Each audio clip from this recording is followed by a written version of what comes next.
Hello students, कैसे हैं आप लोग। I hope you are good and fine. Students, start करने से पहले सबसे पहले आप लोग को शिवम भैया का प्यार भरा नमस्कार, प्रणाम, सत श्री अकाल।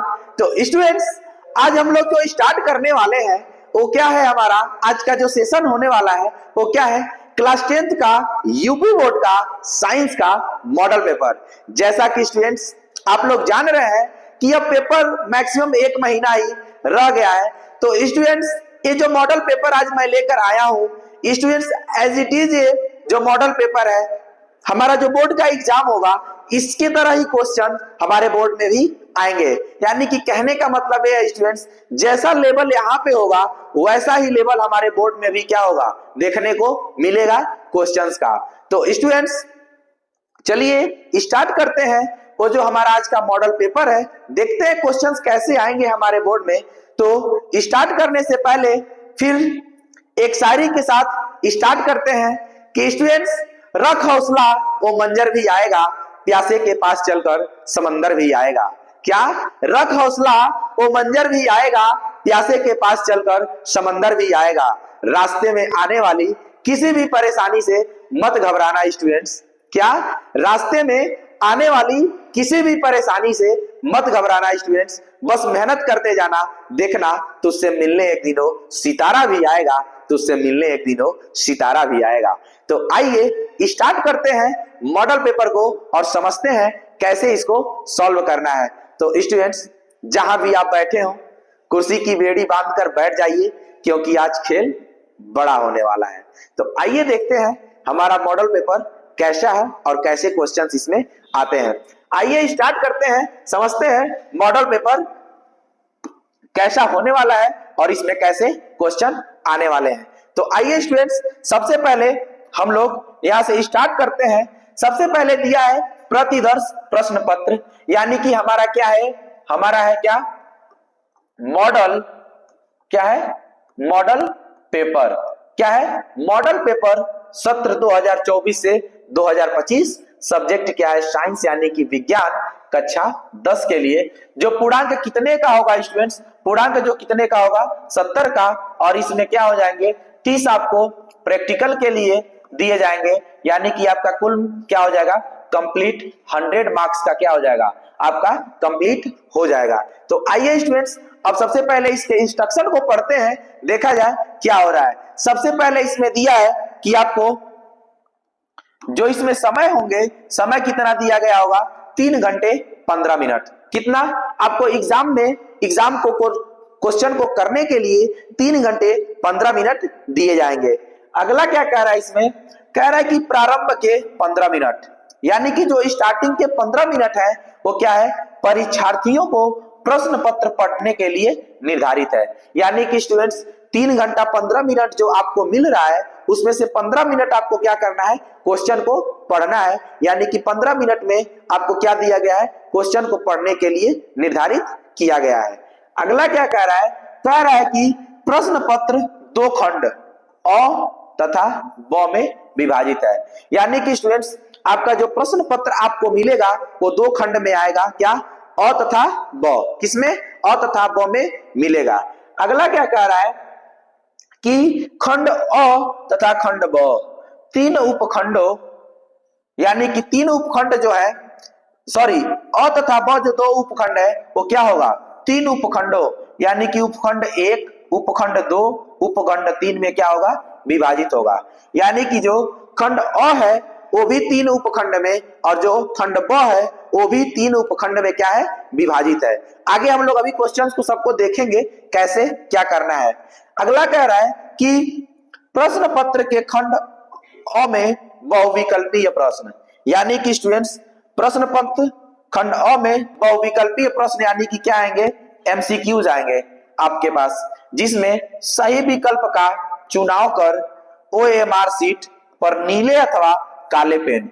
स्टूडेंट्स ये जो इंस्ट्रक्शन आपको दिए जाते हैं स्टार्टिंग में, आपको क्या किया जाता है, आपको सूचित किया जाता है कि कुछ गलतियां स्टूडेंट कर देते हैं पेपर में, वो गलतियां क्या हो, स्टूडेंटों से भूल कर भी ना हो। तो इसलिए स्टूडेंट्स इंस्ट्रक्शन में पहले ही दे दिया गया है कि नीले अथवा काले बॉल पॉइंट पेन से। स्टूडेंट जेल पेन से भी नहीं करना है, बॉल पेन से ही करना है। विकल्प वाले गोले को पूर्ण रूप से भरें। यानी कि स्टूडेंट्स अगर आप जाएंगे तो आपके पास कोई क्वेश्चन मिलेगा और क्वेश्चन का क्या होगा, 4 ऑप्शन दिया गया होगा, मान लीजिए ए, बी, सी और डी। आपको एक ओएमआर शीट का पेपर मिलेगा जिसमें क्वेश्चन के ऐसे 4 ऑप्शन दिए गए होंगे। मान लीजिए किसी क्वेश्चन का आप लोग का क्या है, ऑप्शन सी सही है, तो आप लोग को क्या करना है, उसमें कह रहा है या तो नीले या तो काले पेन से उसको क्या करना है, पूर्ण रूप से भर देना है। तो अगर ऑप्शन सी सही है तो उस ऑप्शन सी को क्या कर दीजिएगा, नीले या फिर काले पेन से क्या करना है, पूर्ण रूप से इसको भर देना है। क्या करना है, पूर्ण रूप से इसको भर देना है। तो अगला स्टूडेंट देखिए क्या कह रहा है, कह रहा है कि खंड अ में बहुविकल्पीय प्रश्न हेतु प्रत्येक प्रश्न के लिए 1 अंक निर्धारित है। यानी कि स्टूडेंट्स जितने भी बहुविकल्पीय प्रश्न आएंगे उसमें प्रत्येक बहुविकल्पीय प्रश्न के लिए 1 अंक आपको क्या किया गया है, निर्धारित किया गया है। स्टूडेंट्स बहुविकल्पीय प्रश्न को किसी शर्त पे गलत ना होने दीजिएगा, इतने अच्छे से पढ़ लीजिएगा कि हर एक बहुविकल्पीय प्रश्न क्या हो, आपको अच्छे से आए। स्टूडेंट्स क्लास 10th का मैंने बहुत ही इंपॉर्टेंट बहुविकल्पीय प्रश्न मैं इसके पहले वीडियो दिया हूं, उस वीडियो में आपको बहुविकल्पीय प्रश्न इंपॉर्टेंट बहुविकल्पीय प्रश्न दिए जा चुके हैं। आप लोग उसको जाके जरूर देख लीजिएगा कि आपका एक भी बहुविकल्पीय प्रश्न क्या हो, गलत ना हो। तो स्टूडेंट आइए देखते हैं अब क्या कह रहा है कि खंड ब में वर्णनात्मक प्रश्न है। अभी हम लोग देखेंगे कैसे वर्णनात्मक प्रश्न आते हैं। अगला कह रहा है कि प्रत्येक प्रश्न के सम्मुख उनके निर्धारित अंक दिए गए हैं। यानी कि जो भी प्रश्न होगा, मान लीजिए कोई प्रश्न है 2 नंबर का है तो उसके सम्मुख उसका मार्क्स भी क्या किया गया है, लिखा गया है। अगला कह रहा है कि खंड ब के प्रत्येक उपखंड के सभी प्रश्न एक साथ करना आवश्यक है। सबसे जरूरी यही होता है स्टूडेंट्स। मैंने कई स्टूडेंटों को देखा है कि वो क्या करते हैं, जो प्रश्न पहले आता है उसको क्या करते हैं, लिखते जाते हैं। जो प्रश्न पहले आता है उसको लिखते जाते हैं। स्टूडेंट्स एक करना है, जो पहले आए उसको लिखिए, बट ऐसे खंड को आप उठाइए, ऐसे खंड को टच कीजिए जिसमें अधिकतर क्वेश्चंस आपको आते हो। ऐसा ना हो कि खंड ब उठाइए और उसका 2 क्वेश्चन आ रहा है तो उसको करिए, फिर खंड अ उठा लीजिए। ऐसा नहीं करना है। वही बोल रहा है कि अगर एक खंड को आप उठाइए तो उसके पूरे क्वेश्चन को क्या करिए, कंप्लीट करके ही दूसरे खंड को टच कीजिए। आइए देखते हैं आगे कह रहा है स्टूडेंट क्या, कि प्रत्येक उपखंड नए पृष्ठ से प्रारंभ किए जाएं और जो प्रत्येक उपखंड है उसको क्या करिए, नए पृष्ठ से क्या करिए, स्टार्ट करिए। आगे कह रहा है स्टूडेंट कि सभी प्रश्न क्या है, सभी प्रश्न अनिवार्य है। तो अब आ गया स्टूडेंट्स हमारा जो खेल बड़ा होने वाला था, वो जो खेल बड़ा होने वाला है, यानी कि जो हमारे इसमें क्वेश्चंस आने वाले हैं। तो आइए देखते हैं अब हमारा उस एमसीक्यू का पहला क्वेश्चन क्या होने वाला है। कितना लाजवाब क्वेश्चन है, एकदम अगर अच्छे से पढ़े होंगे तो एकदम अच्छा लगेगा। बट स्टूडेंट्स हर एक, क्योंकि स्टूडेंट ये मॉडल पेपर है, यानी कि समझिए तो एक तरह से बोर्ड का पेपर ही आप लोग के सामने आया है। आप लोग एक बोर्ड का पेपर ही समझ रहे हैं। तो स्टूडेंट उस लेवल का पेपर अगर आप समझ रहे हैं तो इतना तो फिक्स है कि कंसेप्ट क्लियर होना चाहिए, तभी कोई भी क्वेश्चन हम लोग क्या कर पाएंगे, सॉल्व कर पाएंगे। तो स्टूडेंट क्वेश्चन बहुत हार्ड नहीं आता है, बस एक कहने को होता है कि हार्ड है।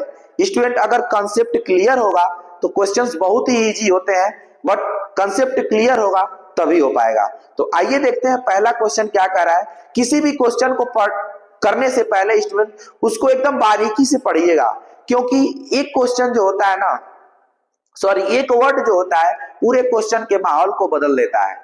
यानी कि एक वर्ड अगर आप ध्यान नहीं दिए तो वहां पे क्या होगा, पूरे क्वेश्चन का आंसर उलट पलट जाएगा और वहां पे जो आपका 1 मार्क्स आना था वो 1 मार्क्स पूरा का पूरा कट जाएगा। इसलिए स्टूडेंट्स एमसीक्यू को इतने अच्छे से पढ़िएगा, इतने अच्छे से पढ़िएगा कि जो 1 मार्क्स आप दिया है ना उसको मुट्ठी में कर लीजिए, बटोर लीजिए उसको, कि वो 1 मार्क्स जो है ना वो कहीं ना जा पाए। इतने अच्छे से पढ़ लीजिएगा। तो स्टूडेंट देखिए पहला क्वेश्चन क्या कह रहा है, कह रहा है कि 2 पृष्ठों से घिरा हुआ, यानी कि 2 पृष्ठ है उससे घिरा हुआ पारदर्शी माध्यम। यानी कि स्टूडेंट जो देखने की बात है यही है भाई, 2 पृष्ठों से घिरा हुआ दर्पण भी होता है और लेंस भी होता है। लेकिन कह रहा है स्टूडेंट, इसमें ट्विस्ट क्या दिया है, बोल रहा है कि पारदर्शी माध्यम यानी कि ट्रांसपेरेंट मीडियम दे दिया है।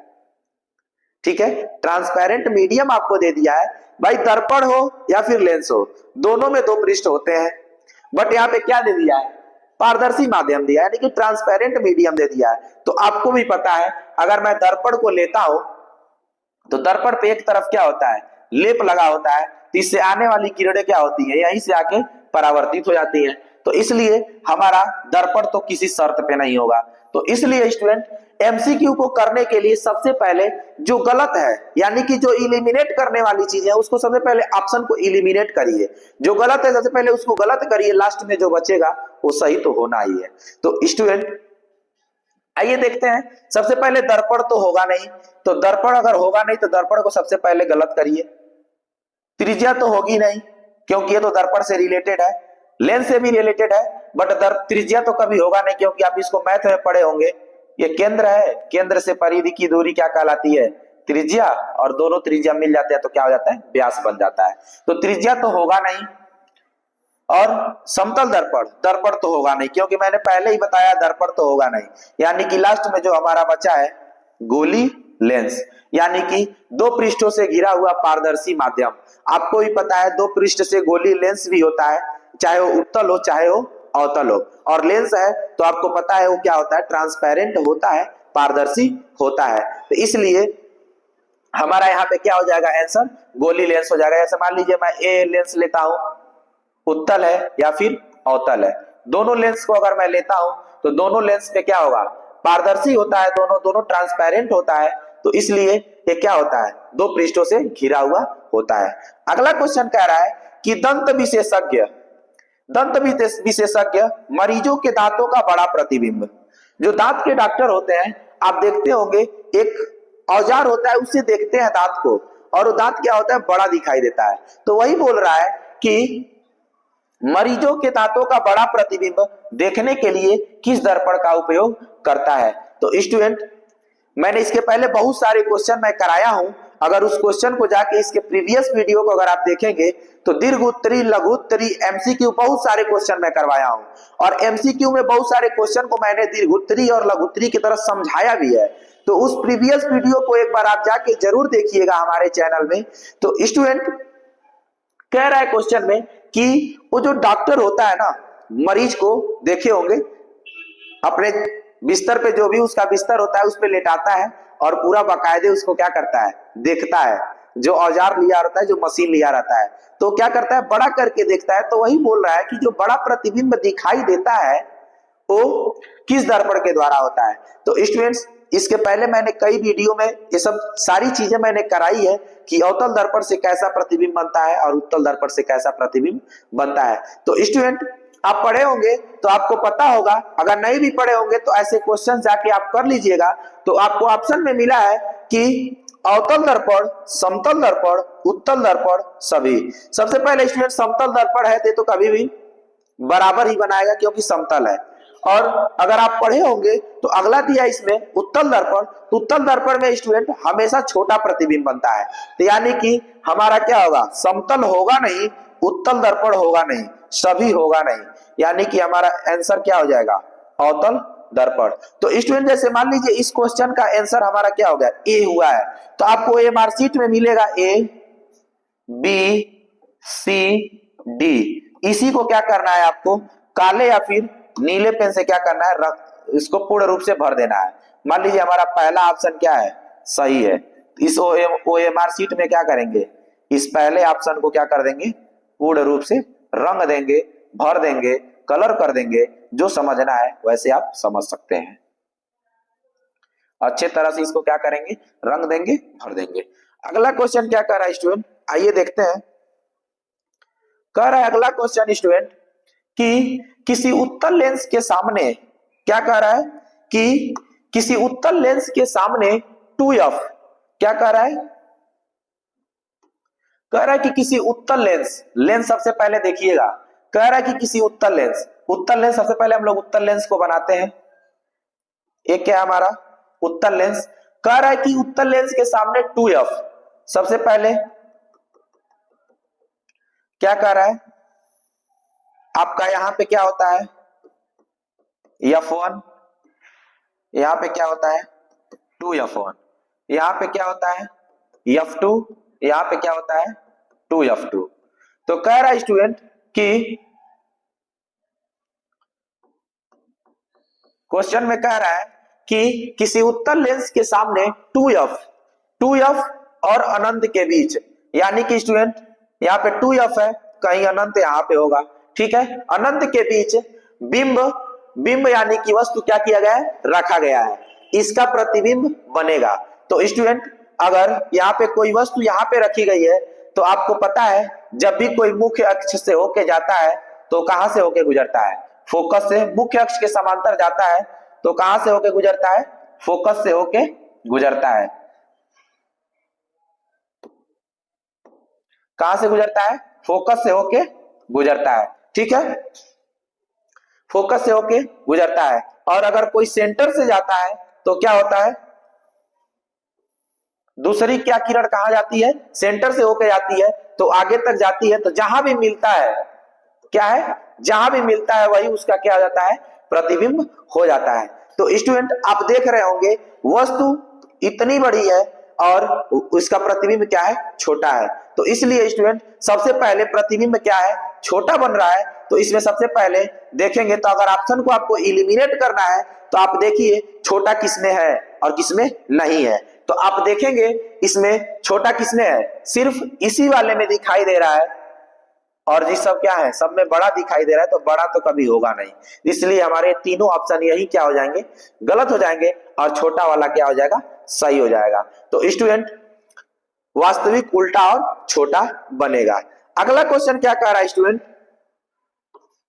अगला क्वेश्चन देखिए, अगला क्वेश्चन कह रहा है इसमें कि मानव नेत्र अभिनेत्र लेंस की फोकस को समायोजित करके, क्या कह रहा है कि मानव नेत्र अभिनेत्र लेंस की फोकस दूरी को समायोजित करके विभिन्न दूरियों पर रखी वस्तुओं को फोकसित कर सकता है, ऐसा हो पाने का कारण है।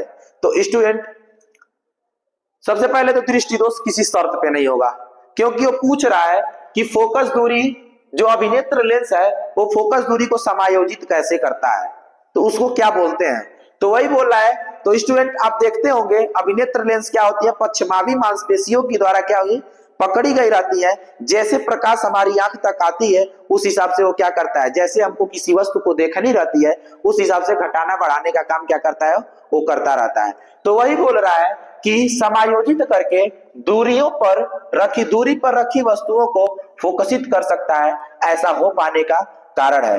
तो स्टूडेंट सबसे पहले दृष्टि दोष तो होगा नहीं, जरा दूरदृष्टिता ये भी नहीं होगा, निकट दृष्टि ये भी नहीं होगा, दीर्घ दृष्टि ये भी नहीं होगा, यानी कि हमारा ऑप्शन क्या हो जाएगा, समंजन, यानी कि उसको क्या करता है, समायोजित करता है, अभिनेत्र लेंस के फोकस दूरी को क्या करता है, समायोजित करता है, समंजन से उसको क्या करता है, एक मतलब उसको क्या करता है, जैसी हमें जरूरत होती है फोकस दूरी को ऐसे क्या करता है, घटाता बढ़ाता रहता है, समायोजित करता रहता है। तो इसलिए हमारा यहाँ पे आंसर क्या हो जाएगा, समंजन। अगला क्वेश्चन कह रहा है स्टूडेंट कि कॉलम ए, क्या कॉलम ए में दी गई राशियों का सुमेलन कॉलम बी में दिए गए एसआई मात्रकों से कर रही विकल्प चुनिए। यानी कि स्टूडेंट बहुत ही मोस्ट इंपॉर्टेंट एक क्वेश्चन है स्टूडेंट, ये मॉडल पेपर है, 30 से 40% तो एज इट इज ऐसे ही क्वेश्चन आ जाएंगे, 60% जो रहा वो इसके बेसिस पे आएगा, रिलेटेड तो सब इसी से आएंगे, लेकिन मेरा अनुमान है कि 30 से 40% क्वेश्चन तो एज इट इज इसी में के सेम आ जाएंगे, same as it is question लड़ने की पूरी संभावना है, क्योंकि स्टूडेंट लेवल बहुत ही अच्छा गया है इस बार का पेपर का, अभी तो स्टार्टिंग है, अभी आगे बहुत ही मजा आने वाला है। देखिएगा मैंने भी पेपर देखा तो बहुत मजा आया, लेवल देख के बहुत अच्छा लगा, पेपर का लेवल तो बहुत शानदार गया है। तो स्टूडेंट जैसा लेवल है मेरा अनुमान है कि 30 से 40% तो सेम एज इट इज इसी में से आएगा, एग्जामिनर देगा भी। तो इसलिए स्टूडेंट मॉडल पेपर है, अंत तक बने रहिएगा, समझिएगा। सारे क्वेश्चन कराने संभव नहीं है, वीडियो तो बहुत लंबी चली जाएगी, तो इसलिए स्टूडेंट बस क्वेश्चन देख लीजिएगा। मॉडल पेपर है, आप अपना प्रिपरेशन अच्छे से करते रहिए। एमसीक्यू सब करवा देता हूं, आगे के जो क्वेश्चन है उसको देखा जाएगा, जैसा समय होगा उस हिसाब से हम लोग देखेंगे। आगे चलिए देखते हैं। कह रहा है कि जो एक कॉलम दिया गया है उसको बी कॉलम में एसआई मात्रक उसके दिए गए हैं, उसी से क्या करना है, मिलाना है। तो स्टूडेंट बार बार कह रहा हूं, किसी भी एमसीक्यूज को सबसे पहले इलिमिनेट करना सीखिए, इलिमिनेशन करना सीखिए। क्या? इलिमिनेशन करना सीखिए। अपने आप जो गलत है उसको काटिए, सही अपने आप मिल जाएगा। तो इसलिए स्टूडेंट सबसे पहले आप देखिए, यहाँ पे ऑप्शन में दिया है विद्युत विभवांतर। विद्युत विभवांतर, विद्युत विभवांतर का यानी कि स्टूडेंट विद्युत विभवांतर का मात्रक क्या होता है, वोल्ट होता है। यानी कि हमारा पहला का 4, पहला का 4 किसमें किसमें है, इसमें है और इसमें है। यानी कि स्टूडेंट दो तो ये पक्का नहीं होगा, किसी शर्त पे नहीं होगा। ऐसे ही इलिमिनेट करना सीखिए स्टूडेंट। यही का नहीं, अगर आप कॉम्पिटिटिव एग्जाम भी देंगे तो वहां पे भी इलिमिनेशन करना पड़ता है, क्योंकि वहां पे स्टूडेंट तो समय बहुत कम होता है और क्वेश्चंस ज्यादा होते हैं, तो वहां पे इलिमिनेट करके ही लगाया जाता है। तो बाद में आने वाली जो प्रैक्टिस है उसको पहले ही आप कर लीजिए कि वहां पे आपको सोचना ना पड़े। तो इसलिए स्टूडेंट इलिमिनेट करना सीखिए, इलिमिनेशन बहुत जरूरी है। जब आप गलत को छांट लेंगे ना तो लास्ट में जो बचेगा वो सही ही होगा। अगर नहीं भी आपको आता है तो जो लास्ट में बचेगा वो सही पक्का होगा। तो इसलिए स्टूडेंट देखिए, एक का आपको अगर पता है तो इससे दो अपने आप हट गए। विद्युत विभवांतर का मात्रक क्या होता है, वोल्ट होता है, आपको पता है। तब देखिए फर्स्ट का 4 किसमें किसमें है, फर्स्ट का 4 इसमें है और इसमें है, इन दोनों में नहीं है तो ये दोनों पहले ही हट जाएंगे। अब आइए दूसरे की तरफ, विद्युत धारा। अगर आप इलिमिनेट करेंगे ना तो पूरा करने का कोई जरूरत ही नहीं पड़ेगा, 2 ही चांस में आपको आंसर मिल जाएंगे। विद्युत धारा, विद्युत धारा का मात्रक क्या होता है, एम्पियर।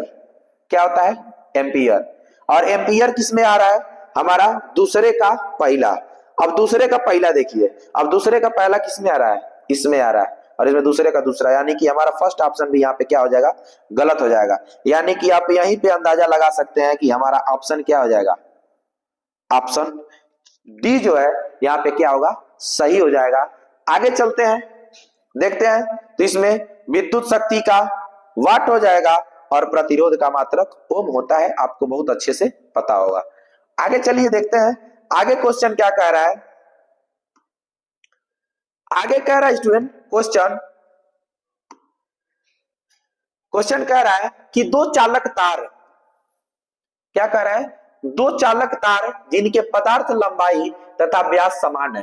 क्या है, उसकी लंबाई भी समान है और व्यास भी क्या है, समान है। तो विद्युत परिपथ में पहले श्रेणी क्रम और फिर पार्श्व क्रम में संयोजित किए जाते हैं। तो श्रेणी क्रम तथा पार्श्व क्रम संयोजन में ऊष्माओं का अनुपात क्या होगा। तो सबसे पहले आपको पता होगा, अगर ऐसे प्रतिरोध जुड़े हुए हैं तो ये क्या होते हैं, श्रेणी क्रम में होते हैं, और अगर ऐसे जुड़े हुए हैं तो ये क्या होते हैं, पार्श्व क्रम यानी कि समांतर क्रम में होते हैं। तो यहाँ पे क्वेश्चन कह रहा है कि दो चालक तार की पदार्थ की लंबाई तथा व्यास क्या है, समान है। तो परिपथ में श्रेणी क्रम और फिर पार्श्व क्रम में संयोजित किए जाते हैं। तो श्रेणी क्रम तथा पार्श्व क्रम संयोजन में उत्पन्न ऊष्माओं का अनुपात क्या होगा। स्टूडेंट इसका आंसर 1:4 यानी कि 1:4 आता है, इसको आप लोग याद कर लीजिए। अगला क्वेश्चन कह रहा है स्टूडेंट कि किसी विद्युत धारावाही, क्या, किसी विद्युत धारावाही सीधी लंबी परिनालिका, क्या कह रहा है कि किसी विद्युत धारावाही सीधी लंबी परिनालिका के भीतर चुंबकीय क्षेत्र, मतलब पूछ रहा है कि किसी विद्युत धारावाही सीधी लंबी परिनालिका के भीतर चुंबकीय क्षेत्र क्या होगी। तो स्टूडेंट सबसे पहले मान लीजिए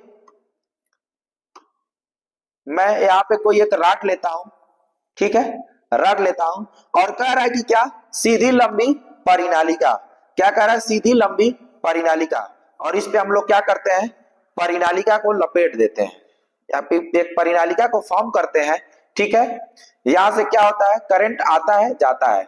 तो इसमें कह रहा है कि बताइए उसमें विद्युत चुंबकीय क्षेत्र, चुंबकीय क्षेत्र कैसी होगी? शून्य होता है, ये तो कभी नहीं होगा स्टूडेंट। अगर इसमें से हम लोग प्रवाहित करें तो शून्य तो किसी शर्त पे नहीं होगा, शून्य किसी शर्त पे नहीं होगा, इसके सिरे की ओर जाने पर घटता है।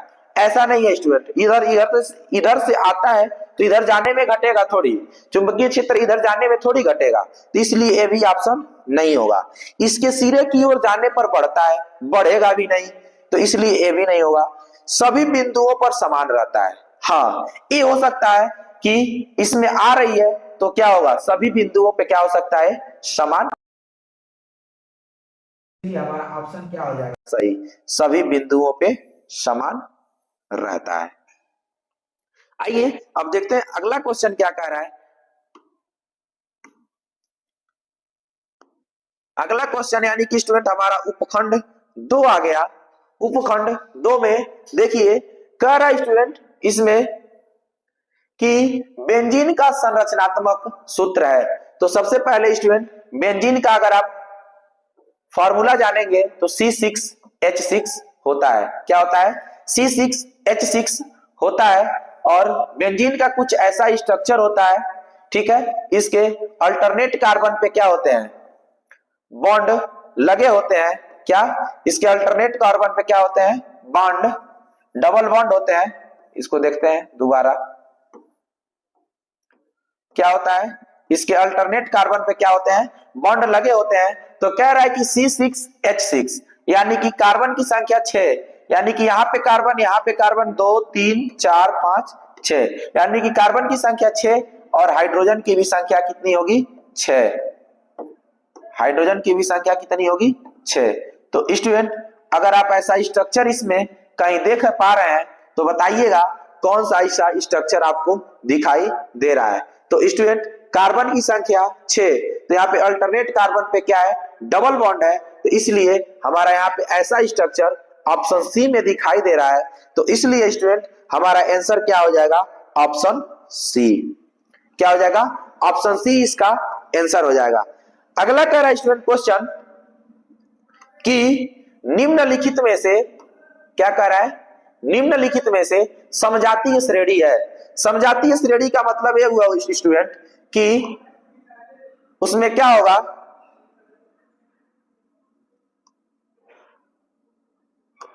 कह रहा है इसमें कि क्या, समजातीय श्रेणी, देखते हैं अभी,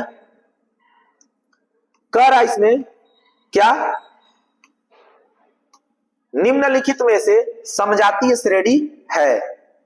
क्या कह रहा है, निम्नलिखित में से समजातीय श्रेणी है, यानी कि समजातीय श्रेणी का मतलब यह है कि उसकी जाति जो होती है वो क्या होगी, समान होगी। अगर एल्कोहल है तो एल्कोहल हो, कार्बोक्सिलिक हो तो कार्बोक्सिलिक हो, एल्डिहाइड है तो एल्डिहाइड है, ठीक है। तो आइए देखते हैं इसमें, अगर आप देखेंगे इसको तो क्या है, ये हमारा सबसे पहले समजातीय श्रेणी, यहाँ पे देखेंगे तो समजातीय श्रेणी में CH4 और C2H6, ये क्या है, ये क्या है, मीथेन, और ये क्या है, इथेन। तो यहाँ पे क्या है, एल्केन से है, एल्केन ग्रुप का लग रहा है, तो इसलिए हमारा क्या हो जाएगा, ए हो सकता है। अगला कह रहा है कि CH3OH तथा CH3COOH, यानी कि स्टूडेंट यहाँ पे एल्कोहल है और यहाँ पे क्या है, कार्बोक्सिलिक है, तो ए होगा नहीं, ठीक। यहाँ पे C2H6 है, यहाँ पे क्या है, CH3OH है, तो इसलिए स्टूडेंट ए भी नहीं होगा। और अगला कह रहा है कि CH3OH और C2H5OH, यहाँ पे देख रहे होंगे, यहाँ पे हाइड्रोक्सिल ग्रुप दोनों में जुड़ा है, यानी कि दोनों एल्कोहल से संबंधित है, तो इसलिए ऑप्शन देखेंगे तो हमारा कौन कौन सही है, पहला सही है और चौथा सही है। तो इसलिए हमारा आंसर क्या हो जाएगा, आंसर कौन सही हो जाएगा, पहला दूसरा गलत है, पहला चौथा, यानी कि हमारा आंसर क्या हो जाएगा, यही सही हो जाएगा और ये सब क्या हो जाएंगे, गलत हो जाएंगे। तो स्टूडेंट इसमें कह रहा है कि निम्नलिखित में से समजातीय श्रेणी है, यानी कि समान जाति की कौन सी श्रेणी है, यानी कि इसको, यह क्या था, मीथेन, और यहाँ पे क्या था, इथेन, क्या था, मीथेन इथेन, यानी कि एल्केन से संबंधित है, एल्केन ग्रुप में आते हैं, यानी कि ये क्या है, एल्केन ग्रुप में आते हैं, इसलिए क्या हो जाएगा, ये दोनों समझाती है, क्योंकि दोनों में लास्ट में क्या आ रहा है, एन एन आ रहा है, यानी कि एल्केन से क्या है, संबंधित है। तो इसलिए एल्केन ग्रुप का है, तो इसलिए इसकी श्रेणी क्या हो गई, समान हो गई। और यहाँ पे देख रहे हैं, यहाँ पे हाइड्रोक्सिल और यहाँ पे कार्बोक्सिलिक, तो इसलिए ये दोनों क्या है, अलग जाति के हैं, इसलिए ये भी नहीं होगा। यहाँ पे क्या है, इथेन दिया हुआ है, यहाँ पे क्या है, एल्कोहल दिया हुआ है, एल्कोहल, इसलिए ये भी नहीं होगा। और यहाँ पे क्या है, CH3OS, यहाँ पे एल्कोहल समूह है, यानी कि हाइड्रोक्सिल है, और यहाँ पे भी क्या है, हाइड्रोक्सिल है। तो इसलिए यहाँ पे हमारा देख रहे हैं पहला और चौथा क्या है, दोनों में समजातीय श्रेणी दिखाई दे रही है, इसलिए हमारा ऑप्शन क्या हो जाएगा, बी सही हो जाएगा। अगला क्वेश्चन कह रहा है स्टूडेंट कि पृथ्वी की भूपर्पटी में प्राकृतिक रूप से पाए जाने वाले तत्वों या यौगिकों को कहते हैं। तो स्टूडेंट इसको क्या बोलते हैं, सबसे पहले इसको यही समझ लीजिए, खनिज बोलते हैं। अयस्क नहीं होगा, गैंग नहीं होगा और धातु नहीं होगा। खनिज, अब खनिज से हम लोग क्या करते हैं, अयस्क को निकालते हैं, लेकिन कह रहा है कि भूपर्पटी पे पाया जाने वाला, यानी कि स्टूडेंट कौन सा होता है, खनिज ही होता है। अब खनिज से हम लोग अयस्क निकाल सकते हैं। अगला क्वेश्चन क्या कह रहा है स्टूडेंट, देखिएगा, कह रहा है कि दांतों का क्षय कब प्रारंभ होता है। क्या कह रहा है, दांत का क्षय कब प्रारंभ होता है, कब। मुंह का पीएच, ऑप्शन को देखिए, कह रहा है कि मुंह का पीएच क्या होगा, अधिक होने पर, ऐसा कभी नहीं होगा, अधिक होने पे कभी क्षय होता ही नहीं है। मुंह का पीएच 5.5 से कम होने पर, ये सही हो सकता है। आगे और ऑप्शन देखते हैं, मुंह का पीएच 7 होने पर, स्टूडेंट ये तो न्यूट्रल हो जाएगा, इसमें होगा नहीं, इनमें से कोई नहीं, ये भी नहीं होगा, यानी कि स्टूडेंट्स हमारा ऑप्शन बी क्या हो जाएगा, सही हो जाएगा। यानी कि मुंह का पीएच 5.5 से जब कम होगा, यानी कि एसिडिक होगा, तब क्या होता है, वहां पे दांत का क्षय होने लगता है। अगला कह रहा है स्टूडेंट क्वेश्चन, देखिएगा, बहुत ही मस्त, बहुत ही जबरदस्त क्वेश्चन है, और बच्चों को पूरा कंफ्यूजन से भरपूर क्वेश्चन है, ये कंफ्यूजन बहुत करता है ऐसा क्वेश्चन। आइए देखते हैं क्वेश्चन क्या कह रहा है स्टूडेंट कि अभिकथन, सबसे पहले हम लोग देखेंगे अभिकथन क्या कह रहा है। अभिकथन कह रहा है कि जिंक सल्फ्यूरिक अम्ल के साथ, जिंक सल्फ्यूरिक अम्ल के साथ जिंक सल्फेट तथा हाइड्रोजन गैस बनाता है।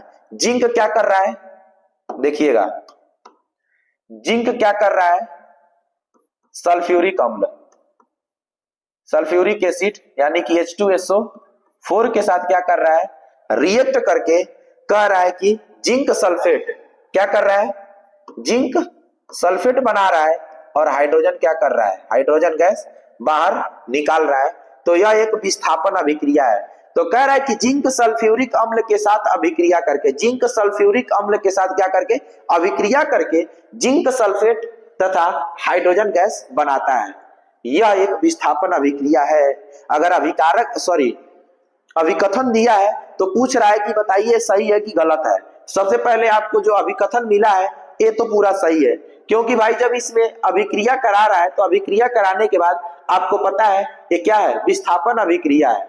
क्या है, विस्थापन अभिक्रिया, यानी कि हमारा अभिकथन जो है वो सही है।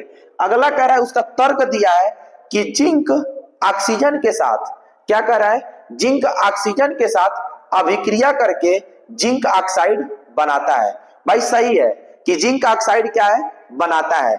जिंक क्या करता है, ऑक्सीजन के साथ क्रिया करके जिंक ऑक्साइड बनाता है। तर्क भी सही है, बट अब हमारे आंसर में देखना है कि कौन आंसर सही होने वाला है। आइए देखते हैं। पहला कह रहा है कि दोनों अभिकथन, यानी कि अभिकथन तथा तर्क सही है, तथा तर्क जो है अभिकथन का सही स्पष्टीकरण है।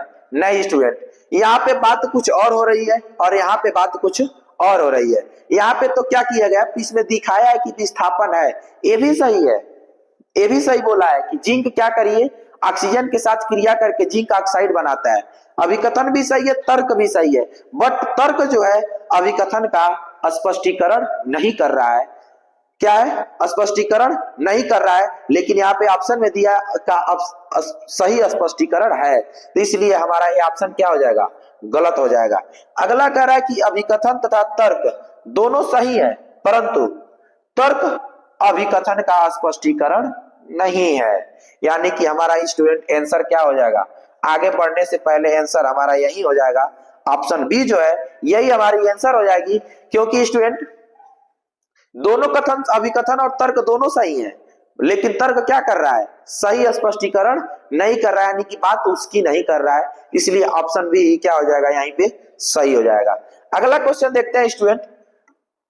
अगला क्वेश्चन कह रहा है कि निम्नलिखित रासायनिक समीकरण को पूरा कीजिए। क्या कीजिए, निम्नलिखित रासायनिक समीकरण को क्या कीजिए, पूरा कीजिए। कह रहा है कि NaOH को किससे हम लोग रिएक्शन कराएं कि CH3COONA तथा H2O बन जाए। तो स्टूडेंट ऐसे क्वेश्चन को करने के लिए सबसे पहले आपको ध्यान देना है, क्योंकि स्टूडेंट आपको भी पता है कोई भी केमिकल रिएक्शन है, कोई भी केमिकल इक्वेशन है अगर या फिर रिएक्शन है, तो रिएक्टेंट से ही बनता है प्रोडक्ट। तो सबसे पहले रिएक्टेंट और प्रोडक्ट को संभल के, ऐसे क्वेश्चन को इजी तो होते हैं बट पूरा कंसेप्चुअल से, पूरा कंसेप्ट से भरपूर होता है, इसलिए स्टूडेंट ऐसे क्वेश्चन को करने के लिए आप लोग रिएक्टेंट को पहले देखिएगा, तब जाके बाद में प्रोडक्ट को ध्यान से देखिएगा, क्योंकि रिएक्टेंट से ही प्रोडक्ट क्या होता है, बना होता है। आइए देखते हैं, इलिमिनेशन करना सीखते हैं। सबसे पहले क्या होता है, सबसे पहले स्टूडेंट यहाँ पे देखेंगे तो हमारा प्रोडक्ट जो बना है, फॉर्म हुआ है, यहाँ पे अपना अपना समझने का तरीका है स्टूडेंट, समझने का आसान से आसान तरीका आपको बता रहा हूं। यहाँ पे प्रोडक्ट आपको पता है कि रिएक्टेंट से ही प्रोडक्ट बनता है।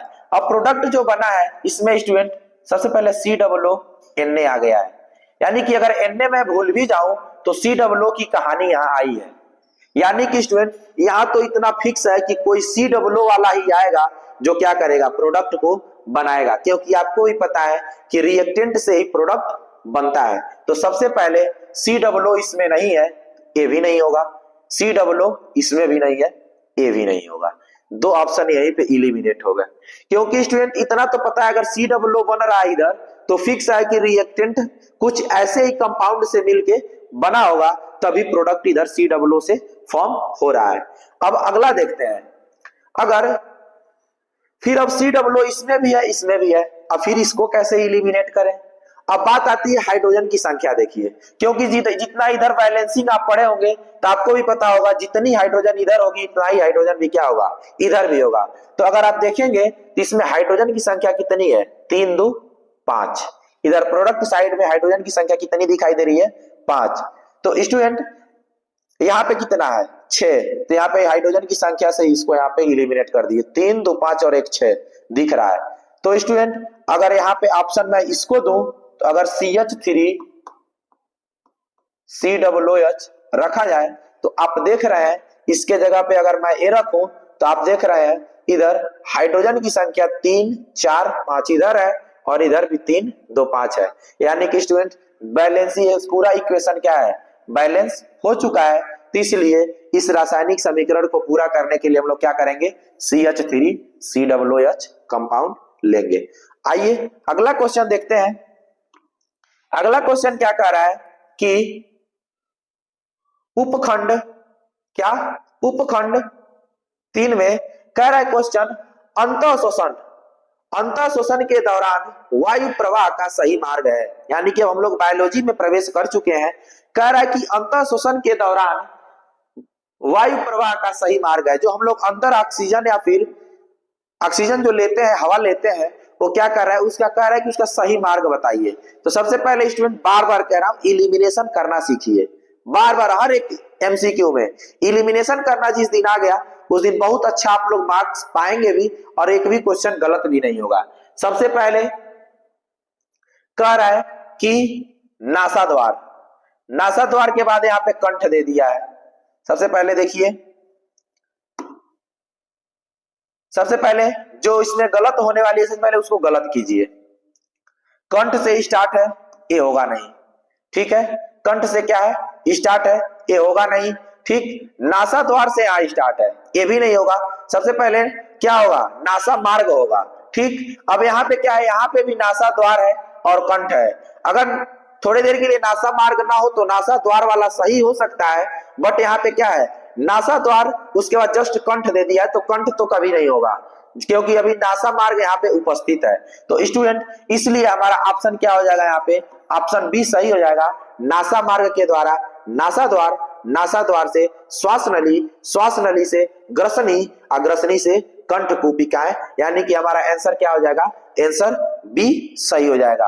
अगला क्वेश्चन कह रहा है स्टूडेंट कि निम्नलिखित कथन तथा कारण को पढ़कर दिए गए विकल्पों में से सही विकल्प का चयन कीजिए। कथन क्या कह रहा है कि पिता से प्राप्त क्रोमोसोम से बच्चों के लिंग का निर्धारण होता है, तो इसलिए स्टूडेंट ये तो फिक्स है, ये सही है, क्योंकि पिता का लिंग जो गुणसूत्र होता है एक्स वाई होता है, और वाई लिंग गुणसूत्र और एक्स लिंग गुणसूत्र ही बताता है कि आने वाली पीढ़ी में बच्चा क्या जन्म लेगा, लड़की की लड़का। तो कथन सही है। कारण कह रहा है कि मानव पुरुष में एक एक्स और एक वाई गुणसूत्र होता है, तो सही है, दोनों कथन और कारण दोनों सही है। तो आइए देखते हैं, कह रहा है कथन और कारण दोनों सत्य हैं, ये तो सही बात है, और कारण कथन की सही व्याख्या भी करता है, यानी कि स्टूडेंट आगे बढ़ने से पहले का ऑप्शन यही सही हो जाएगा, क्योंकि ये पूरा एज इट इज सही दिख रहा है, दोनों सही भी है, और कारण जो है वो कथन की क्या कर रही है, व्याख्या भी कर रही है। अगला क्वेश्चन क्या कर रहा है स्टूडेंट कि विद्युत आवेग के प्रवाह की सही दिशा है, यानी कि स्टूडेंट जो हमको संदेश मिलते हैं, कहीं भी कोई भी रिएक्शन, अगर सॉरी कहीं कोई भी हमारे शरीर पे अगर एक खरोच भी लगता है, एक मतलब घाव भी लगता है, तो हमारे दिमाग तक पहुंच जाता है। तो वही बोल रहा है इसमें कि जो विद्युत आवेग है, क्या कह रहा है यहाँ पे देखिएगा, कह रहा है कि विद्युत आवेग के प्रवाह की सही दिशा कौन सी है। तो सबसे पहले उसकी जो दिशा है, हमारे शरीर में कहीं भी कुछ होता है तो हमारे दिमाग को तुरंत पता चल जाता है, तो वही बोल रहा है कि उसकी दिशा बताइए। यानी कि स्टूडेंट यहां पे कह रहा है क्या कि इधर से इधर जा रहा है, यानी कि स्टूडेंट सबसे पहले डेंड्राइट की तरफ ही कोई भी संदेश जाता है, तो इधर से इधर जा रहा है, तो ये हमारा ऑप्शन ए नहीं होगा। फिर अगला क्या कह रहा है इसमें कह रहा है कि क्या डेंड्राइट से फिर डेंड्राइट की तरफ लेके जा रहा है, यहां से स्टार्ट कर रहा है फिर डेंड्राइट की तरफ, डेंड्राइट से फिर डेंड्राइट में, यानी कि स्टूडेंट ए भी नहीं होगा। अब यहां से क्या कर रहा है, डेंड्राइट से इस न्यूरॉन सेल में, फिर यहां से खत्म करके फिर इस डेंड्राइट में, फिर इस न्यूरॉन सेल में, तो स्टूडेंट ऑप्शन सी हमारा क्या हो सकता है, सही हो सकता है, और ऑप्शन डी भी सही नहीं होगा। तो इसलिए यहाँ पे हमारा ऑप्शन सी क्या हो जाएगा, सही हो जाएगा, क्योंकि स्टूडेंट कोई भी संदेश सबसे पहले डेंड्राइट के पास जाता है और वहां से पूरे मतलब जहां भी उसको जाना रहता है, एक सेल से दूसरे सेल, मतलब न्यूरॉन सेल में हर जगह वो क्या करता है, जाता रहता है। अगला क्वेश्चन देखिएगा क्या कह रहा है स्टूडेंट, कह रहा है कि थायरॉक्सिन के बारे में कौन सा कथन सही नहीं है। देखिएगा स्टूडेंट, कह रहा है कौन सा कथन सही नहीं है, एक एक वर्ड पूरे क्वेश्चन को पलट देता है, पूरा आंसर क्या करता है, बदल देता है। नहीं पूछा है, ध्यान रहे, सही नहीं है। थायरॉक्सिन के संश्लेषण के लिए लौह अयस्क होता है, यानी कि स्टूडेंट ये क्या है, गलत है, इसमें क्या होगा, थायरॉक्सिन के संश्लेषण के लिए लौह आवश्यक होता है, नहीं, आवश्यक क्या होता है, नहीं होता है। अगला कह रहा है यह शरीर में कार्बोहाइड्रेट, प्रोटीनों और वसाओं के उपापचय का नियमन करता है, ये भी सही है। अगला कह रहा है कि थायरॉक्सिन के संश्लेषण के लिए थायराइड ग्रंथि को आयोडीन की आवश्यकता होती है, ये भी सही है। थायरॉक्सिन को थायराइड हार्मोन भी कहते हैं, ये भी सही है। तो यानी कि हमारा ऑप्शन क्या हो जाएगा, ऑप्शन ए जो है सही हो जाएगा, क्योंकि इसमें पूछा है कि कौन सा कथन सही नहीं है। अगला क्वेश्चन क्या कर रहा है स्टूडेंट, देखते हैं कि कह रहा है कि निम्नलिखित चित्र में ए, बी तथा सी क्रम में होते हैं। तो स्टूडेंट सबसे पहले वाला, सबसे ऊपर वाला जो भाग होता है, सबसे ऊपर वाला जो भाग होता है, अगर आप इस चैप्टर को पढ़े होंगे तो आपको पता होगा, सबसे ऊपर वाला जो भाग होता है वो क्या होता है, प्रांकुर। क्या होता है, प्रांकुर, यानी कि जो ए है वो क्या है, प्रांकुर है, और बी जो है वो क्या है, बी जो है वो क्या है, बीज पत्र है, और सी क्या है, मूलांकुर। सी क्या है, मूलांकुर। तो आप दे सकते हैं यहाँ पे जो इसका ऑप्शन का जो क्रम है, ये क्या है, प्रांकुर, अपरांकुर जिसमें जिसमें दिख रहा है, मूलांकुर दिख रहा है, ये भी नहीं होगा। बीज पत्र दिख रहा है, ये भी नहीं होगा। अपरांकुर और दूसरा क्या है, बीज पत्र, यानी कि ऑप्शन हमारा सी क्या हो जाएगा, यहाँ पे सही हो जाएगा। अगला क्वेश्चन देखते हैं स्टूडेंट क्या कह रहा है इसमें। अगला कह रहा है कि जनन की अलैंगिक विधि से उत्पन्न संतति में क्या, देखते हैं इसको अच्छे समझते हैं। कह रहा है कि जनन की अलैंगिक विधि, क्या कह रहा है, जनन की अलैंगिक विधि से उत्पन्न संतति में अधिक समानता होती है, क्योंकि क्या कह रहा है कि अलैंगिक विधि से उत्पन्न संतति में परस्पर अधिक समानता होती है, क्योंकि स्टूडेंट जनन कितने प्रकार का, दो प्रकार का, लैंगिक जनन और अलैंगिक जनन। तो लैंगिक जनन आपको पता है एक इसमें होता है मतलब हमारे मानव में होता है जिसमें मेल और फीमेल दोनों की आवश्यकता होती है, और अलैंगिक यानी कि जिसमें मेल हो या फिर फीमेल दोनों में से कोई एक ही होता है। तो इसलिए कह रहा है कि क्यों अधिक समानता दिखती है। तो जैसा कि आप लोग जान रहे हैं, मैं पढ़ाया हूं इसके पहले एक वीडियो में, मान लीजिए अमीबा है, तो अमीबा के जस्ट समान एक अमीबा क्या होता है, अमीबा बनता है। क्यों, क्योंकि इसमें क्या होता है, अलैंगिक जनन होता है, क्योंकि स्टूडेंट इसमें माता या फिर पिता में से किसी एक ही की क्या होती है, जरूरत होती है। तो आइए, और सबसे पहले स्टूडेंट ये बता दें, इसमें हमें गैमीट की आवश्यकता नहीं पड़ती है, क्योंकि इसके बॉडी से ही क्या होते हैं, फॉर्म हो जाते हैं। आइए देखते हैं क्या कह रहा है। अलैंगिक जनन में ही केवल एक जनक भाग लेता है, ये भी सही है, क्योंकि मैंने अभी बताया है दोनों में से कोई एक ही भाग लेता है। और लैंगिक जनन में युग्मक शामिल नहीं होते हैं, मैंने ये भी आपको बताया कि इसमें युग्मक शामिल नहीं होते हैं। और लैंगिक जनन से पहले होता है, ये तो कोई फिक्स ही नहीं है यार। और लैंगिक जनन से पहले होता है, तो कभी संभव ही नहीं है। संभव क्या है, दोनों का कोई मेल ही नहीं है। और लैंगिक जनन के बाद होता है, ये भी कोई मेल नहीं है, इसलिए ये भी गलत हो जाएगा। तो ऑप्शन देखते हैं, पहला और दूसरा। क्वेश्चन को समझिएगा, जनन की अलैंगिक विधि से उत्पन्न संतति में परस्पर अधिक समानता होती है, क्योंकि पहला और दूसरा, यानी कि हमारा ऑप्शन क्या होगा, यहीं पे ऑप्शन ए ही सही हो जाएगा, क्योंकि पहला भी सही है, दूसरा भी सही है। अगला कह रहा है स्टूडेंट क्वेश्चन कि एक आहार श्रृंखला में तीसरे पोषी स्तर पर हमेशा कौन होता है। एक आहार श्रृंखला में तीसरे पोषी स्तर पे कौन होता है। मान लीजिए कोई घास हुआ या फिर कोई चीज हुआ, उसको क्या हुआ, कोई दूसरा खाएगा, मतलब कोई दूसरे गाय भैंस बकरी वकरी खाएंगे, और लास्ट में उसको हम क्या कहते हैं, हम लोग खा लेते हैं। तो लास्ट में इसका आंसर हमारा क्या हो जाएगा, मांसाहारी प्राणी। क्या होता है, मांसाहारी प्राणी। तो स्टूडेंट यहाँ पे आपका 20 MCQ खत्म हुआ। स्टूडेंट आपको मैंने OMR शीट पे कैसे सॉल्व करना है उसको मैंने बता ही दिया है, उसको आप लोग अच्छे से देख लीजिएगा, अच्छे से उसको OMR शीट को कैसे रंगना है, कैसे फिल करना है, कैसे उसको संपूर्ण तरीके से पूरा फिल करना है, उसको ध्यान दीजिएगा। आइए स्टूडेंट, हर एक प्रश्न का तो आंसर नहीं जान पाएंगे आप लोग, क्योंकि स्टूडेंट वीडियो बहुत लंबा जाएगी।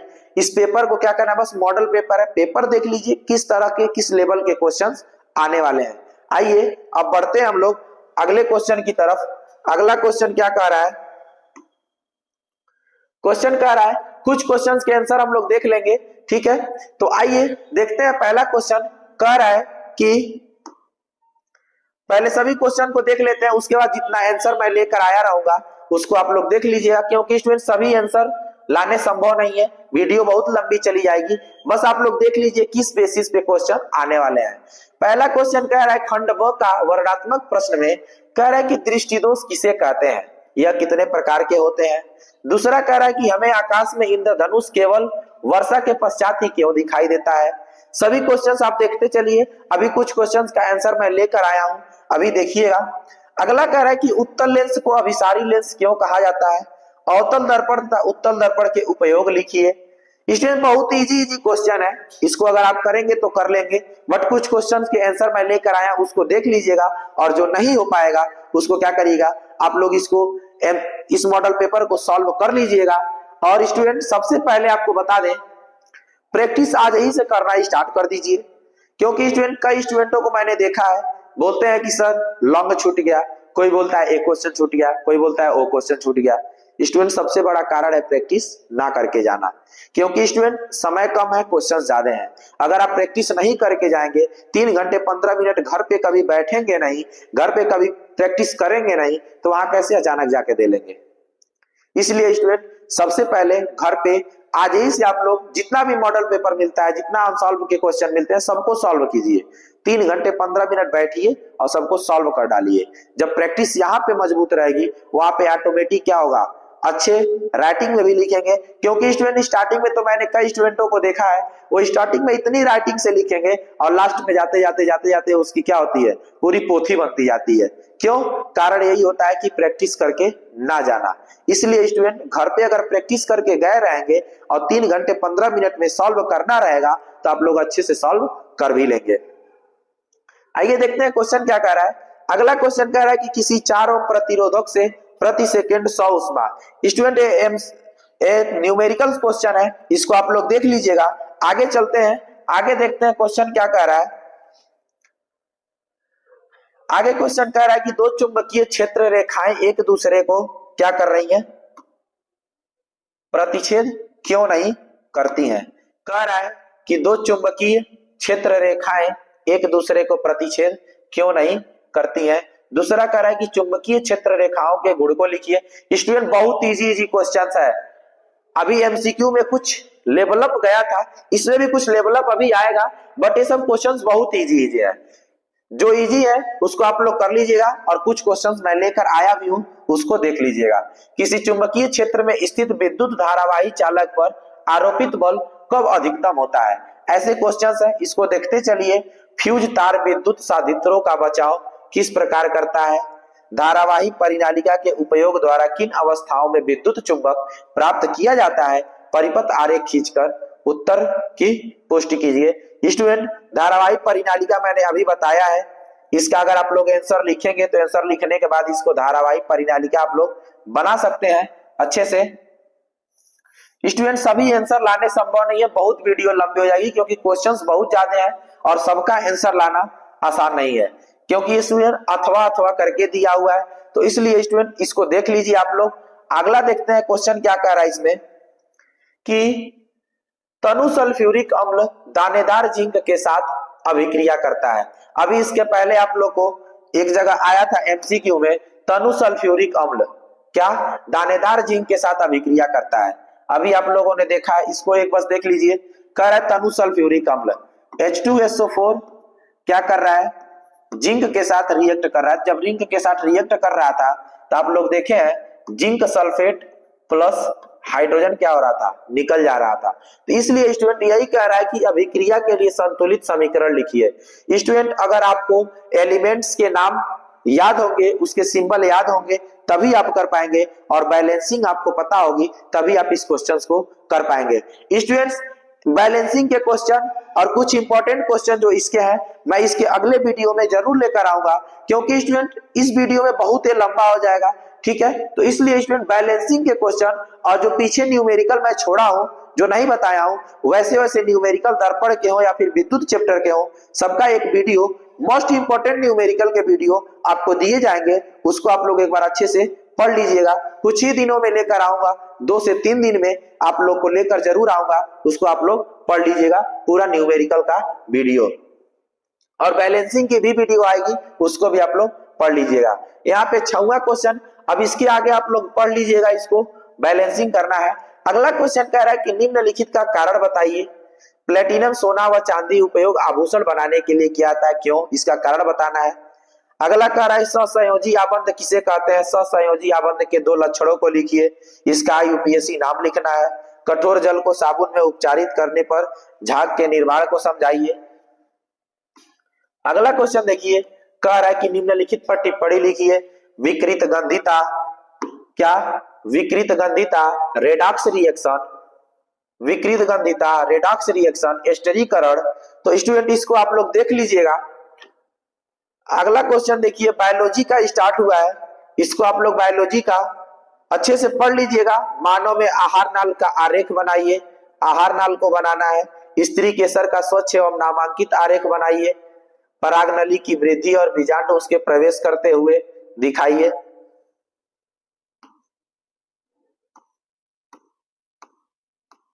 तो स्टूडेंट लगता है क्वेश्चन हमारे सभी क्या हो गए, कंप्लीट हो गए।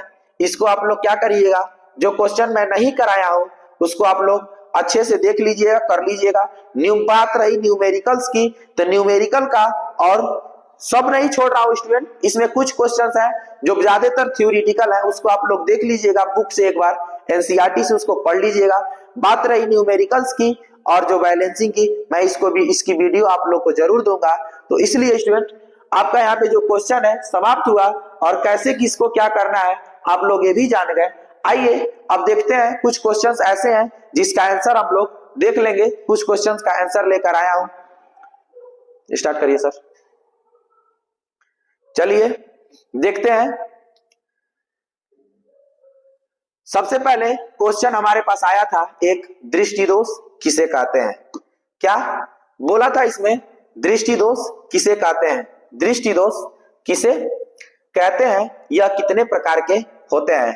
कह रहा स्टूडेंट्स, दृष्टि दोष एक ऐसी स्थिति है जिसमें आंखें सही तरीके से फोकस नहीं कर पाती हैं। क्या होता है, जिसमें आंखें क्या होती हैं, सही तरीके से फोकस नहीं कर पाती हैं, जिससे स्पष्ट दृष्टि में समस्या आती है। यानी कि इसमें क्या होता है, दृष्टि दोष होने से आंखें क्या होती है, अच्छी तरह से किसी चीज को फोकसित नहीं कर पाती हैं, जिससे उस चीज को देखने में क्या होती है, हमें समस्या होती है, बाधा आती है। और अगला कह रहा है कि मुख्य रूप से दृष्टि दोष होते हैं। पहला मोतियाबिंद, निकट दृष्टि दोष, दूर दृष्टि दोष। स्टूडेंट कह रहा है कि अधिक उम्र के कुछ व्यक्तियों, ज्यादा एजेड व्यक्ति जो हो जाते हैं, मैक्सिमम 60 तो मान के चलिए, नेत्र का क्रिस्टलीय लेंस दुधिया तथा धुंधला हो जाता है। इस स्थिति को मोतियाबिंद कहते हैं। ज्यादा एजेड आदमी जब हो जाता है तो उसका क्रिस्टलीय लेंस क्या होता है, दुधिया या फिर धुंधला हो जाता है, उसी को हम लोग क्या बोलते हैं, मोतियाबिंद बोलते हैं। अगला कह रहा है निकट दृष्टि दोष। इस दृष्टि दोष में व्यक्ति निकट रखी वस्तुओं को तो स्पष्ट देख सकता है, परंतु दूर रखी वस्तु को सुस्पष्ट नहीं देख पाता है। स्टूडेंट आप लोग कंफ्यूज मत होइएगा, निकट दृष्टि दोष का मतलब ये नहीं कि उसको निकट की दिखाई नहीं देती है। निकट दृष्टि दोष में उसको निकट का बहुत ही अच्छे से दिखाई देता है, दूर वाला नहीं दिखाई देता है। क्या होता है, निकट का बहुत अच्छे से दिखाई देता है, दूर वाला अच्छे से दिखाई नहीं देता है। अगला क्या कह रहा है इसमें, दूर दृष्टि दोष। यानी कि दूर दृष्टि दोष में आप समझ गए अब कि दूर दृष्टि दोष में क्या होगा, दूर की वस्तु अच्छे से दिखाई देगी, निकट की वस्तु अच्छे से दिखाई नहीं देगी। यहाँ पे कह रहा है स्टूडेंट कि इस दृष्टि दोष युक्त एक व्यक्ति को दूर की वस्तुओं को स्पष्ट देख सकता है, परंतु निकट वस्तुओं को क्या करता है, सुस्पष्ट नहीं देख पाता है। ऐसे दोष युक्त व्यक्ति का बिंदु सामान्य निकटतम बिंदु 25 सेंटीमीटर से दूर हट जाता है। यानी कि इसमें क्या होता है, किसी भी वस्तु को देखने के लिए 25 सेंटीमीटर की जरूरत होती है, उससे दूर हट जाता है, इसलिए क्या होता है, वो दिखाई नहीं देता है। ठीक है, तो अगला देखते हैं, अगला देखते हैं इसमें।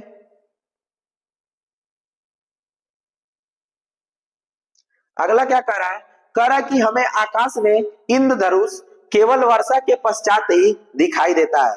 क्या कह रहा है कि इंद्रधनुष जो होता है वो केवल वर्षा के समय ही क्या होता है, दिखाई देता है, वर्षा के पश्चात ही दिखाई देता है। ऐसा क्यों, कह रहा है कि इंद्रधनुष का क्रम 7 रंगों से बना है और इसमें कोई बदलाव नहीं होता है। 7 रंगों से बना है, जिसको आप लोग विवियोर भी बोलते हैं, बदलाव नहीं होता है। इंद्रधनुष के 7 रंगों का क्रम लाल, नारंगी, पीला, हरा, नीला और बैंगनी है। यह ऊपर से नीचे की ओर है। संक्षेप में इसे विबग्योर कहते हैं। क्या कहते हैं, विबग्योर कहते हैं। बारिश की बूंदों पर पड़ने वाली रोशनी का कुछ हिस्सा परावर्तित हो जाता है। विद्युत चुंबकीय फैलाव रंगीन तरंगदैर्ध्य के प्रकाश के उभारों से बना होता है, जो रंगीन कोणों पर परावर्तित होते हैं। परिणाम स्वरूप स्पेक्ट्रम विभाजित हो जाता है, जिसके परिणाम स्वरूप इंद्रधनुष बनता है। ठीक है स्टूडेंट, अब अगला देखते हैं क्वेश्चन। अगला क्वेश्चन क्या कह रहा है इसमें, देखिएगा। अगला क्वेश्चन कह रहा है कि उत्तल लेंस को अभिसारी लेंस क्यों कहा जाता है। उत्तल लेंस को अभिसारी लेंस क्यों कहा जाता है? तो स्टूडेंट देखिएगा, कह रहा है कि उत्तल लेंस वह लेंस जिसके दोनों बाहरी गोली पृष्ठों का उभार बाहर की ओर होता है, यानी कि इसके जो दोनों पृष्ठ होते हैं उसका उभार क्या होता है, लेंसों का उभार दोनों क्या होता है, बाहर की तरफ इसका क्या होता है, उभार होता है। उसे क्या कहते हैं, उत्तल लेंस कहते हैं। इस लेंस को अभिसारी लेंस भी कहते हैं क्योंकि यह अपने से गुजरने वाली प्रकाश किरणों को एक जगह पे क्या करती है, अवसरित कर देती है। यानी कि स्टूडेंट ये जो उत्तल लेंस है हमारा, इससे आने वाली सभी किरणें क्या होती हैं, इससे आने वाली सभी किरणें क्या होती हैं, एक जगह पे क्या हो जाती हैं, एक जगह पे फोकस पे क्या होती हैं, अवसरित हो जाती हैं। इसलिए इसको हम लोग क्या बोलते हैं, अभिसारी लेंस भी कहते हैं। और जिसका दोनों पृष्ठ क्या होता है, बाहर की तरफ उभरा होता है, उसे क्या बोलते हैं, उत्तल लेंस बोलते हैं या फिर अभिसारी लेंस बोलते हैं। आइए देखते हैं आगे क्वेश्चन है कि नहीं। तो स्टूडेंट क्वेश्चन यहाँ पे क्या हुआ, हमारा समाप्त हुआ, क्योंकि स्टूडेंट हर एक क्वेश्चन का आंसर लाना संभव नहीं है, क्योंकि स्टूडेंट अथवा अथवा करके सभी क्वेश्चंस के आंसर दिए गए हैं। तो स्टूडेंट जो क्वेश्चन आपका रह जाता है, यानी कि जो इंपॉर्टेंट क्वेश्चन यानी कि जो है बैलेंसिंग है या फिर जो स्ट्रक्चरल बेसिस क्वेश्चंस है, मैं इसके बाद सब वीडियो लेकर आऊंगा। कौन से चित्र आप लोग के लिए इंपॉर्टेंट है वो भी आपके लिए लेकर आऊंगा, और जो बैलेंसिंग है वो भी आप लोग को वीडियो लेकर आऊंगा। और सबसे पहले तो न्यूमेरिकल्स लेकर आऊंगा, जो क्या है, जो अभी मैंने विद्युत में 2 न्यूमेरिकल्स मैं नहीं बताया हूं, क्योंकि स्टूडेंट बड़े बड़े न्यूमेरिकल्स थे, कराने का मतलब वीडियो लंबी जाएगी। न्यूमेरिकल्स का एक अलग वीडियो आप लोग को दिया जाएगा, विद्युत हो या फिर प्रकाश के परावर्तन चैप्टर का जो भी क्वेश्चंस है उसको क्या किया जाएगा, आप लोग को दिया जाएगा। तो स्टूडेंट सबसे पहले आप लोग 3 घंटे 15 मिनट बैठने का पूरा प्रैक्टिस करिए, ठीक है, पूरा प्रैक्टिस करिए, आज ही से लग जाइए। तो स्टूडेंट 3 घंटे 15 मिनट कितना, ज्यादा नहीं, बस क्या करना है इसमें आप लोग को, बस 3 घंटे 15 मिनट क्या करना है, 3 घंटे 15 मिनट आज ही से क्या करिए, इसका प्रैक्टिस आप लोग स्टार्ट कर दीजिए। क्योंकि स्टूडेंट अगर आज ही से प्रैक्टिस आप स्टार्ट कर देते हैं, और वैसे नहीं करना है, किसी भी मॉडल पेपर को एक उठाइए और 3 घंटे 15 मिनट के लिए बैठ जाइए, एकदम कुर्सी का बेड़ी बांध के बैठिए कि 3 घंटे 15 मिनट कहीं उठना नहीं है, कोई भी बुलाए नहीं आना है, इधर से बुलाए नहीं जाना है। 3 घंटे 15 मिनट समझिए कि आप एक बोर्ड का एग्जाम दे रहे हैं, उस लेवल पे बैठ के आप लोग एग्जाम को मतलब घर पे प्रैक्टिस करिए कि आपका प्रैक्टिस एकदम अच्छे से हो, और आप लोग पूरा पेपर देख ही लिए हैं कैसा पेपर आएगा। तो स्टूडेंट जाते जाते आप लोग को सबसे पहले आप लोग को धन्यवाद कि आप लोग लास्ट तक बने रहेंगे, ठीक है, सबसे पहले आप लोग को धन्यवाद। स्टूडेंट अगर आपको वीडियो अच्छी लगी होगी तो दोस्तों के बीच ज्यादा से ज्यादा शेयर करिएगा, दोस्तों से बोल के सब्सक्राइब भी कराइएगा, कि जिससे आपको ऐसे अच्छे इंटरेस्टेड वीडियो हर समय के लिए, यानी कि जितना भी मॉडल पेपर है, अनसॉल्व के क्वेश्चन है, आपको मिल सके। इसके लिए आप चैनल को क्या करिएगा, सब्सक्राइब भी करिएगा, दोस्तों के बीच ज्यादा से ज्यादा शेयर भी करिएगा। और स्टूडेंट सबसे खुशी की बात है कि अब आपका यूटीएस कैरियर इंस्टीट्यूट अपना खुद का ऐप भी लॉन्च कर चुका है। तो इसलिए स्टूडेंट वीडियो को शेयर करने के साथ साथ कि जिससे आपके दोस्तों का भी क्या हो सके, हेल्प हो सके, शेयर करिएगा कि और सब्सक्राइब भी कराइएगा, और साथ में प्ले स्टोर पे जाके यूटीएस कैरियर इंस्टीट्यूट के ऐप को क्या करिएगा, डाउनलोड भी करिएगा। स्टूडेंट सबसे पहले आप लोग एकदम अच्छे से मेहनत करिए, क्योंकि स्टूडेंट आपके लिए टीचर इतना मेहनत करता है तो आप क्यों नहीं कर सकते हैं। स्टूडेंट 1 घंटे का कंटेंट, 2 घंटे का कंटेंट हम लोग बनाते हैं या फिर कोई भी सर हमारे बनाते हैं, तो उसके लिए बहुत समय लगता है। स्टूडेंट एक दिन का पढ़ाने के लिए, यानी कि 1 दिन में 2 घंटे पढ़ाने के लिए 1 दिन का पूरा कंटेंट जो है हमारा 1 दिन लग जाता है पूरे कंटेंट को बनाने में। स्टूडेंट आप लोग को बता दें कि यहाँ पे हमारे रात के क्या हो 12:41, यानी कि स्टूडेंट अब 1 बजने जा रहा है। इतनी रात को आप लोग के लिए हमारे साथ आसिफ सर भी हैं, वो भी जगह है, स्टूडेंट टीचर अगर आपके लिए इतना मेहनत कर सकता है तो आप लोग को तो एग्जाम देना है, आप लोग तो एकदम करिए स्टूडेंट।